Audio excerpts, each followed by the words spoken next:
Hello everyone, this is Istakhar Khan, instructor of workshop calculation and science. Ahmad Abdullah गरीब private industrial training institute के YouTube channel में आप सभी का स्वागत है।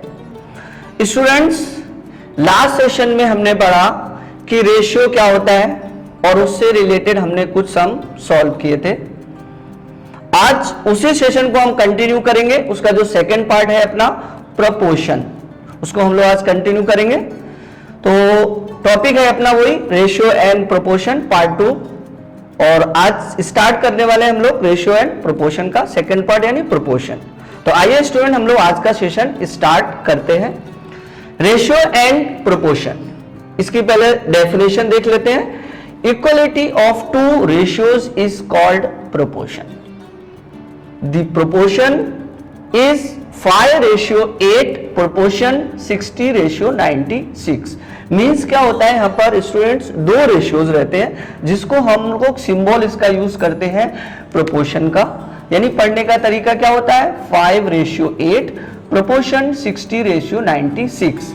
जैसा कि डेफिनेशन में बोला इक्वलिटी, यानी ये इक्वल होते हैं। इसका सिंबल देख लीजिए, सिंबल देख रहे हैं आप, ब्रैकेट के अंदर 4 डॉट है, रेशियो के दो डॉट के हिसाब से ये इसका सिंबल रहता है।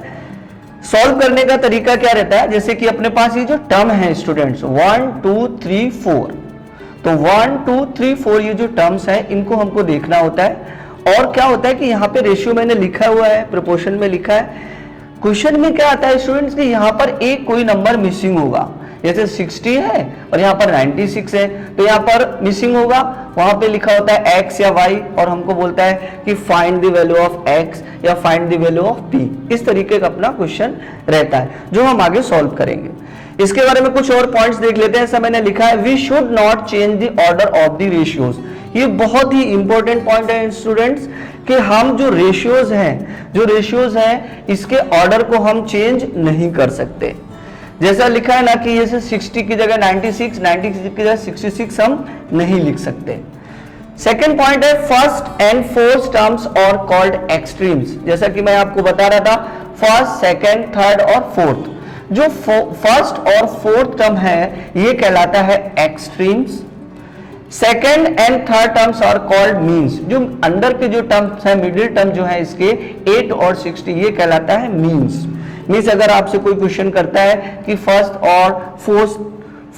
एंड फोर्थ टर्म जो है वो क्या है, तो उनको बोलते हैं हम लोग एक्सट्रीम्स।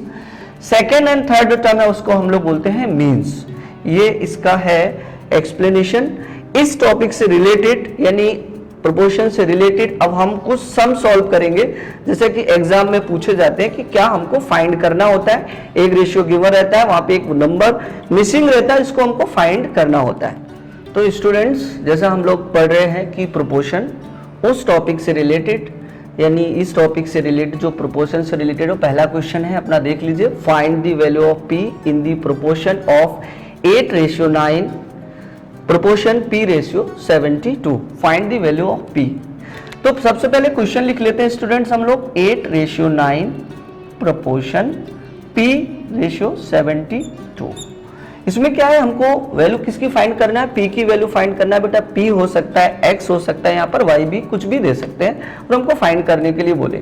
इसका रूल क्या है, ये बहुत ही इंपॉर्टेंट पॉइंट है। सबसे पहले क्या करते हैं हम लोग, इसको इस फॉर्म में लिख लेते हैं 8:9 और हम इसको इक्वल लिख सकते हैं और लिख सकते हैं p:72। जैसे कि डेफिनेशन में क्या बताया गया था कि ये इक्वलिटी होती है। इक्वलिटी यानी इक्वल यानी बराबर होते हैं।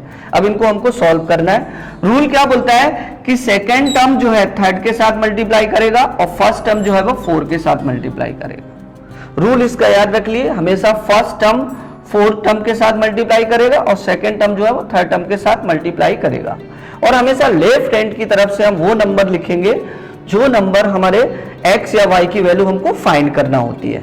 तो मैं ये टर्म यहां ले लेता हूं, 9 मल्टीप्लाई p हो जाएगा इजिकल टू आपका हो जाएगा 8 मल्टीप्लाई 72। ठीक है, रूल के मुताबिक जो p है, p के साथ में जो भी नंबर है वो आपका मल्टीप्लाई है तो वो डिवाइड में चला जाएगा। तो therefore p is equal to 8 multiply 72 और डिवाइड बाई 9। रूल ध्यान रखना है, जैसा कि इससे पहले भी मैं लेक्चर्स में आपको एक्सप्लेन कर चुका हूं। रूल क्या होता है कि जो नंबर मल्टीप्लाई में है वो डिवाइड में चला जाता है, और जो डिवाइड में है वो मल्टीप्लाई में चला जाता है, प्लस है वो माइनस में, और माइनस जो है वो प्लस में चला जाता है। तो रूल के हिसाब से मैंने डिवाइड में ले लिया। अब मैं डिवाइड कर लेता हूं बेटा, 9 1 जा 9 और 9 8 जा होता है आपका 72।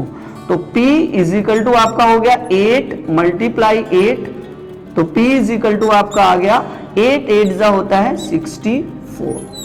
यानी जो P की जो वैल्यू है वो अपनी कितना आ गई बेटा 64। यानी हमको P की जगह पर लिखना होगा 64, तब ये जो है कहलाएगा कि ये नंबर जो है, जो रेशियो दिया हुआ है, ये हमारा प्रोपोर्शन में है।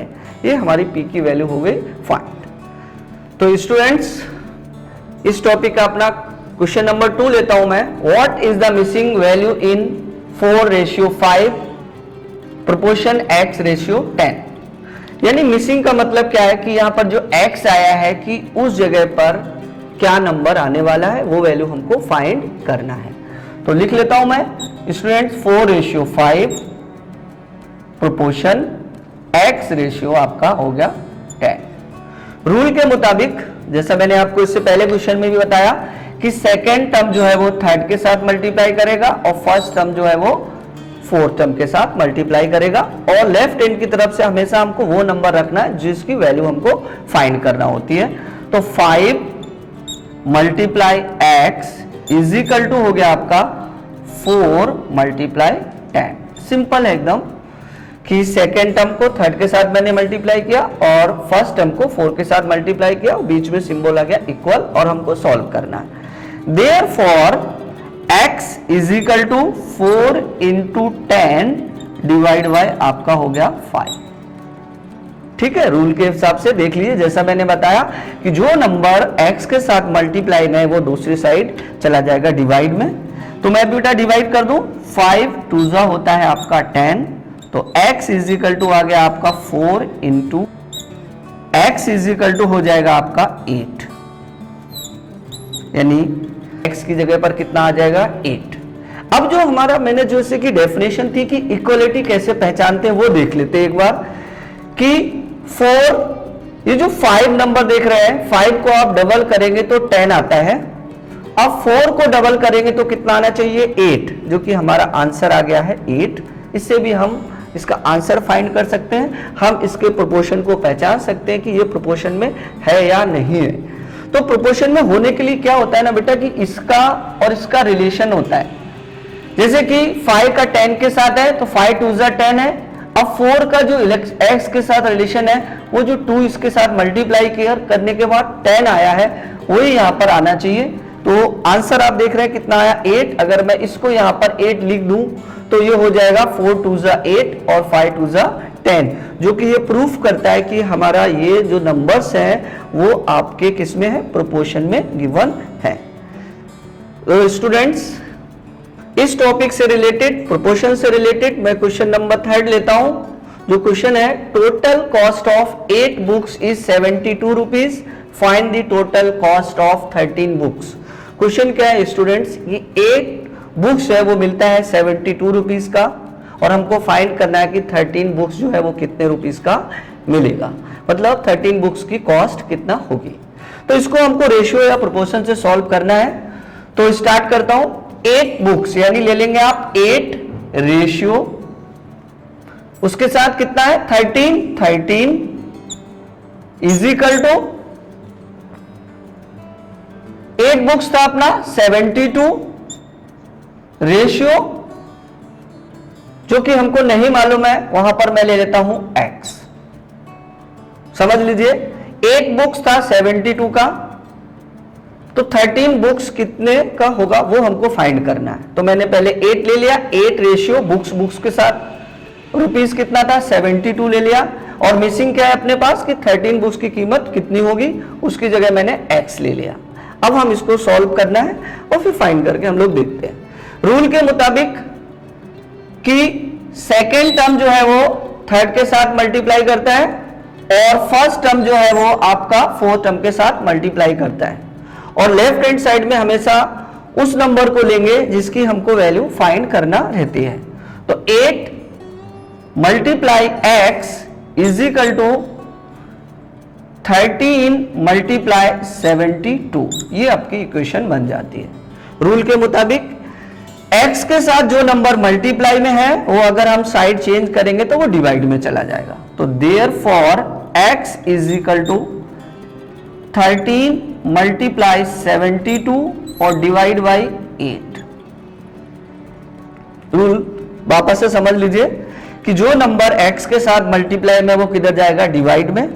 अगर वो नंबर डिवाइड में होता तो वो जाता मल्टीप्लाई में, अगर प्लस में होता तो माइनस में चला जाता, माइनस अगर होता तो वो प्लस में आ जाता। अब ले लेते हैं, डिवाइड कर लेते हैं स्टूडेंट। 8 9 जा होता है आपका 72, तो x इज इक्वल टू हो गया 13 मल्टीप्लाई 9, तो x इज इक्वल टू आपका हो गया 13 को मैं 9 के साथ मल्टीप्लाई कर दूं तो आएगा 117 रुपीज।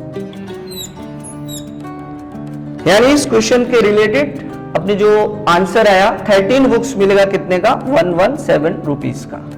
नॉर्मल भी अगर हम स्टूडेंट चाहे तो उसको फाइंड कर सकते हैं।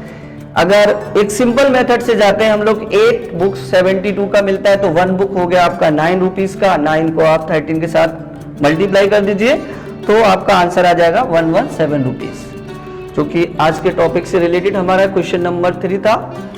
स्टूडेंट्स, ये आज के टॉपिक का हमारा प्रोपोर्शन का लास्ट सम था जो हमने कंप्लीट कर लिया है।